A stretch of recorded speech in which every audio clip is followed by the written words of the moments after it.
Kecerdasan buatan AI seringkali dipahami sebagai perangkat lunak yang bersih dan abstrak.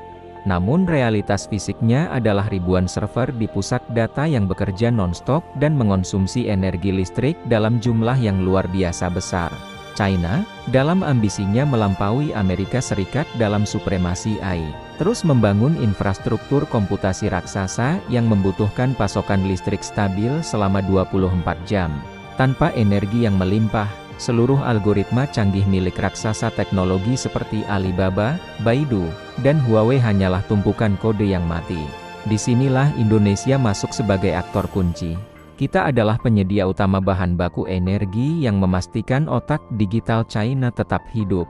Kebutuhan listrik China untuk pusat data diprediksi akan melonjak ratusan persen dalam beberapa tahun ke depan, karena keterbatasan sumber daya domestik dan tekanan untuk mengurangi emisi karbon di wilayah padat penduduk. China sangat bergantung pada impor gas alam cair LNG dari negara-negara mitra strategis, di mana Indonesia memegang posisi sebagai salah satu eksportir terbesar. Gas dari perut bumi Nusantara bukan sekadar komoditas dagang biasa, melainkan bahan bakar utama bagi pembangkit listrik yang menyuplai daya ke pusat-pusat pemrosesan AI di Shanghai dan Shenzhen. China menyadari bahwa kedaulatan digital mereka sangat tergantung pada kelancaran pipa gas dan kapal tanker dari perairan Indonesia. Selain gas, China juga membutuhkan pasokan batu bara berkualitas tinggi dari Indonesia untuk menambal kekurangan daya saat transisi energi belum sepenuhnya tuntas. Meskipun China gencar membangun energi terbarukan, beban dasar baseload untuk industri teknologi tinggi mereka masih sangat bergantung pada bahan bakar fosil yang murah dan melimpah dari Kalimantan. Tanpa aliran energi dari Nusantara, risiko pemadaman listrik di kawasan industri teknologi China akan meningkat, yang berarti kerugian miliaran dolar dan perlambatan riset AI yang sangat krusial bagi keamanan nasional mereka. Indonesia secara tidak langsung menjadi power bank raksasa bagi revolusi industri 4.0 di daratan Tiongkok. Ketergantungan ini menciptakan dinamika geopolitik yang unik. China tidak bisa begitu saja mendikte Indonesia karena mereka tahu bahwa gangguan sedikit saja pada rantai pasok energi akan berdampak fatal pada target teknologi mereka di tahun ke-2030. Indonesia memiliki kartu as yang bisa digunakan untuk bernegosiasi dalam hal transfer teknologi atau investasi, infrastruktur yang lebih adil. Kita tidak lagi sekadar menjadi pelayan energi, melainkan mitra yang memegang kendali atas keberlangsungan ambisi global mereka. Inilah yang membuat diplomasi energi antara Jakarta dan Beijing menjadi sangat intens dan strategis dalam beberapa tahun terakhir. Bagi kita di Indonesia, kesadaran bahwa gas kita menghidupkan AI di China haruslah memicu pertanyaan besar. Mengapa kita memberikan napas bagi kemajuan mereka sementara kita sendiri masih bergelut dengan literasi digital? Kita harus mulai menggunakan posisi tawar ini untuk memastikan bahwa setiap molekul gas yang kita ekspor membawa dampak positif bagi kemandirian teknologi kita sendiri. Menjadi penyelamat bagi China harus dibayar dengan komitmen mereka untuk membantu Indonesia membangun infrastruktur digital yang setara. Kedaulatan energi Nusantara harus menjadi batu pijakan menuju kedaulatan teknologi yang sejati. Kecerdasan buatan masa depan tidak hanya berjalan di atas kabel, tetapi juga membutuhkan sistem cadangan energi backup power yang masif untuk mencegah kehilangan data saat terjadi gangguan listrik. Sistem penyimpanan energi berskala besar BAS menjadi sangat vital bagi keamanan pusat data AI China, dan nikel adalah komponen inti dalam pembuatan baterai densitas tinggi yang dibutuhkan sistem tersebut. Dengan menguasai cadangan nikel terbesar di dunia, Indonesia secara otomatis menjadi pemegang kunci atas stabilitas infrastruktur digital China. Tanpa nikel dari Sulawesi dan Maluku, ambisi China untuk membangun jaringan pusat data yang tahan banting akan terhambat secara signifikan. Hilirisasi nikel yang diperjuangkan Indonesia saat ini bukan hanya soal industri otomotif atau mobil listrik, melainkan soal penguasaan rantai pasok teknologi masa depan. China sangat agresif berinvestasi dalam pengolahan nikel di Indonesia melalui berbagai perusahaan raksasa karena mereka ingin memastikan akses langsung ke sumber bahan baku. Mereka menyadari bahwa jika Indonesia menutup keran ekspor atau mengalihkan pasokannya ke negara lain, harga baterai dunia akan melonjak. dan biaya operasional teknologi AI China akan menjadi tidak kompetitif. Nikel kita adalah logam strategis yang memastikan China bisa terus memimpin. Dalam persaingan superkomputer dunia, China membutuhkan baterai berbasis nikel untuk mendukung mobilitas. Perangkat keras teknologi mereka, mulai dari robotika hingga sensor cerdas di kota-kota masa depan smart cities. Penggunaan AI dalam kehidupan sehari-hari membutuhkan perangkat yang mampu menyimpan data besar dalam ukuran yang ringkas, dan nikel memberikan solusi paling efisien saat ini. Oleh karena itu, hubungan ekonomi antara Indonesia dan China telah bergeser dari sekadar perdagangan menjadi simbiosis teknologi energi. Indonesia menyediakan fondasi material nikel, sementara China menyediakan aplikasi digitalnya AI. Sebuah hubungan yang membuat posisi tawar Indonesia sangat kuat di mata Beijing. Namun, kita juga harus waspada terhadap upaya China untuk mendominasi seluruh rantai nilai nikel di dalam negeri kita. Kedaulatan berarti kita harus memiliki kontrol atas teknologi pengolahan nikel itu sendiri, bukan hanya menyediakan tanah dan tenaga kerja. Jika kita hanya menjadi penambang bagi kepentingan AI China, maka kita hanya akan mendapatkan kerusakan lingkungan, sementara mereka mendapatkan kemajuan intelektual. Hilirisasi harus dibarengi dengan pengembangan riset baterai nasional agar Indonesia tidak sekadar menjadi penyedia bahan mentah bagi otak asing, melainkan juga otak bagi teknologi kita sendiri. Penonton Geonusa Journal harus memahami bahwa setiap gram nikel yang digali di tanah air kita berkontribusi pada kecepatan berpikir AI di luar sana. Kita adalah bagian tak terpisahkan dari ekosistem digital global.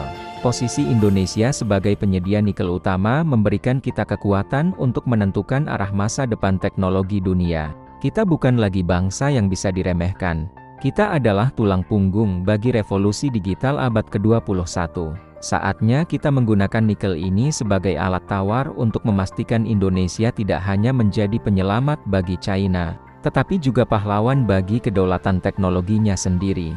Secara geopolitik, China menghadapi masalah besar yang dikenal sebagai Malacca Dilemma, di mana mayoritas pasokan energi mereka harus melewati Selat Malaka yang sempit dan rentan terhadap blokade militer pihak Barat. Dalam skenario konflik global, pasokan energi dari Timur Tengah bisa diputus dengan mudah, yang akan langsung melumpuhkan industri dan pusat data AI di daratan China. Dalam kondisi darurat ini, Indonesia adalah satu-satunya jalur alternatif yang paling aman dan logis bagi China melalui perairan dalam Nusantara seperti Selat Makassar dan Selat Lombok. Keamanan energi China untuk masa depan AI mereka sangat bergantung pada stabilitas dan persahabatan dengan Indonesia. Kedaulatan maritim Indonesia memberikan kita kendali atas jalan tol energi yang menghidupkan teknologi China. China terus berupaya memperkuat hubungan dengan Indonesia untuk memastikan bahwa kapal-kapal LNG dan pengangkut sumber daya mereka tetap bisa melintas dengan aman. Jika Indonesia memilih untuk bersikap tegas dalam menjaga wilayah lautnya, China akan berada dalam posisi yang sangat sulit. Ketergantungan logistik ini menjadikan Indonesia sebagai aktor yang mampu menyeimbangkan ketegangan antara China dan Amerika Serikat di kawasan Asia Tenggara. Kita memegang kunci gerbang yang memastikan bahan bakar teknologi China tetap mengalir. Investasi China di pelabuhan-pelabuhan Indonesia juga merupakan bagian dari strategi untuk mengamankan jalur energi ini. Mereka ingin memastikan bahwa logistik dari Indonesia ke China daratan berjalan seefisien mungkin demi mendukung kecepatan inovasi teknologi mereka. AI membutuhkan kecepatan, bukan hanya dalam pemrosesan data, tapi juga dalam pembangunan infrastruktur pendukungnya.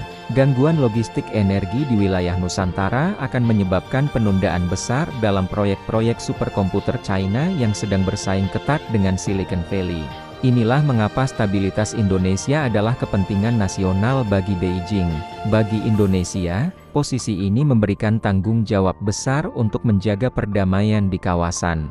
Kita bisa menggunakan posisi strategis ini untuk menekan China agar lebih transparan dan adil dalam kerjasama ekonomi. Kita tidak boleh membiarkan perairan kita hanya dijadikan jalur lewat tanpa memberikan manfaat maksimal bagi rakyat Indonesia. Diplomasi maritim kita harus searah dengan kedaulatan energi. Setiap kapal yang melintas harus membawa pesan bahwa Indonesia adalah penguasa sah atas wilayahnya yang berdaulat. Dan kemajuan teknologi China adalah berkat keramah tamahan Nusantara. Kita harus menyadari bahwa China sangat haus dan takut di saat yang bersamaan. Mereka haus akan sumber daya kita, tapi takut akan kerentanan jalur pasokan mereka. Rasa takut ini adalah kekuatan kita. Dengan mengelola jalur energi Nusantara secara cerdas, Indonesia bisa memastikan bahwa kita tetap menjadi pemain utama dalam panggung geopolitik dunia. Menjadi penyelamat bagi China berarti kita memiliki kekuatan untuk mengatur ritme kemajuan mereka. Indonesia adalah jangkar stabilitas yang memastikan dunia digital tidak runtuh akibat kegagalan pasokan energi di jantung Asia. Pertanyaan besar bagi kita adalah, sampai kapan kita hanya akan menjadi penyedia gas dan nikel bagi kemajuan negara lain? Strategi Indonesia harus segera bergeser dari sekadar mengekspor sumber daya menjadi membangun pusat data sendiri di atas tanah air kita.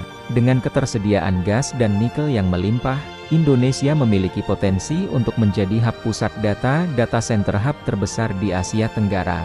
Kita harus memaksa perusahaan teknologi asing, termasuk dari China, untuk memindahkan server mereka ke Indonesia agar data yang digunakan berasal langsung dari sumbernya dan data yang dihasilkan tetap berada di bawah yurisdiksi hukum kita. Membangun pusat data di dekat sumber energi akan meningkatkan efisiensi secara drastis dan mengurangi biaya operasional.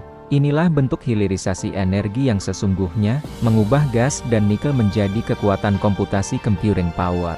China sangat tertarik dengan konsep ini karena akan mendekatkan mesin AI mereka ke sumber napasnya. Indonesia harus menetapkan syarat yang ketat dalam setiap investasi ini, termasuk kewajiban transfer ilmu pengetahuan knowledge transfer kepada insinyur-insinyur muda Nusantara. Kita tidak boleh hanya menjadi tuan rumah bagi mesin asing, kita harus menjadi pemilik dari mesin-mesin tersebut. Ketergantungan China pada Indonesia harus dimanfaatkan untuk membangun ekosistem AI lokal. Kita bisa menuntut agar sebagian dari kapasitas komputasi yang dibangun di Indonesia digunakan untuk kepentingan riset nasional, mulai dari pemetaan pertanian, manajemen bencana, hingga sistem pertahanan negara. Inilah saatnya Indonesia keluar dari bayang-bayang sebagai negara pengekspor bahan mentah.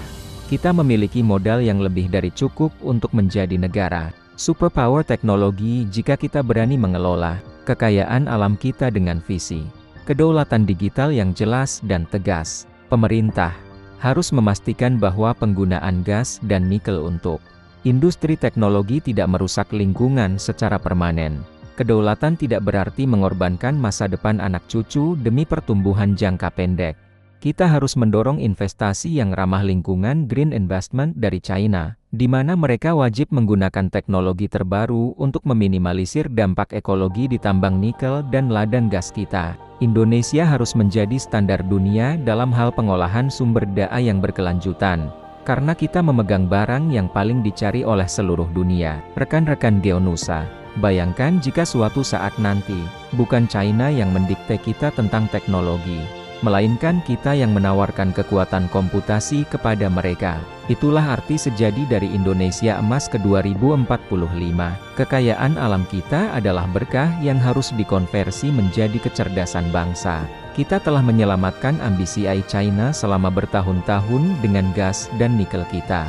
Sekarang adalah waktunya bagi kekayaan alam tersebut untuk menyelamatkan masa depan bangsa kita sendiri dan membawa Nusantara ke puncak peradaban digital dunia. Kesimpulan dari pembahasan malam ini adalah bahwa posisi Indonesia saat ini sangatlah krusial bagi masa depan teknologi dunia, khususnya bagi China. Kita bukan sekadar negara berkembang yang mencari investasi, melainkan negara yang memegang kunci cadangan bagi keberlangsungan revolusi AI global.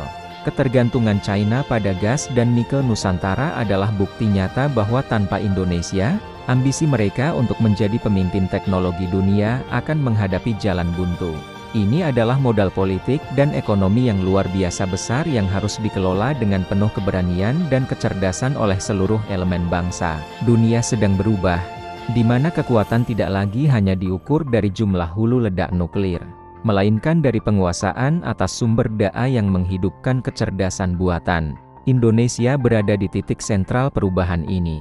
Kita harus berhenti merasa inferior terhadap kemajuan teknologi negara lain. Ingatlah bahwa di balik setiap server canggih di China, ada keringat buruh tambang dan molekul gas dari perut bumi kita. Kita adalah bagian dari kesuksesan mereka, dan mereka berhutang banyak pada kerelaan kita membagi kekayaan alam Nusantara demi kemajuan peradaban digital. Kedepan, tantangan kita adalah bagaimana mempertahankan kedaulatan ini di tengah tarikan kepentingan antara China dan Barat.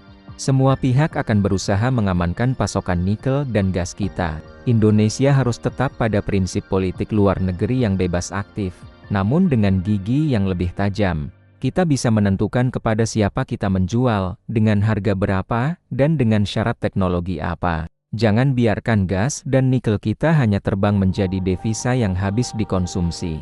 Pastikan mereka menjadi investasi dalam bentuk pengetahuan dan teknologi yang akan dinikmati oleh generasi mendatang. Sebagai penutup siaran Geonusa Jurnal malam ini, mari kita kuatkan tekad untuk terus mengawal setiap kebijakan pengelolaan sumber daya alam kita. Masa depan Indonesia bukan hanya ada di ladang-ladang gas atau tambang-tambang nikel, melainkan di dalam pikiran setiap anak bangsa yang berani bermimpi untuk menguasai teknologi masa depan. Kita adalah bangsa yang besar, bangsa penyelamat, dan bangsa yang akan segera bangkit sebagai kutub kekuatan baru di dunia. Kekayaan alam kita adalah senjata, mari kita gunakan untuk memenangkan kedaulatan kita yang sejati.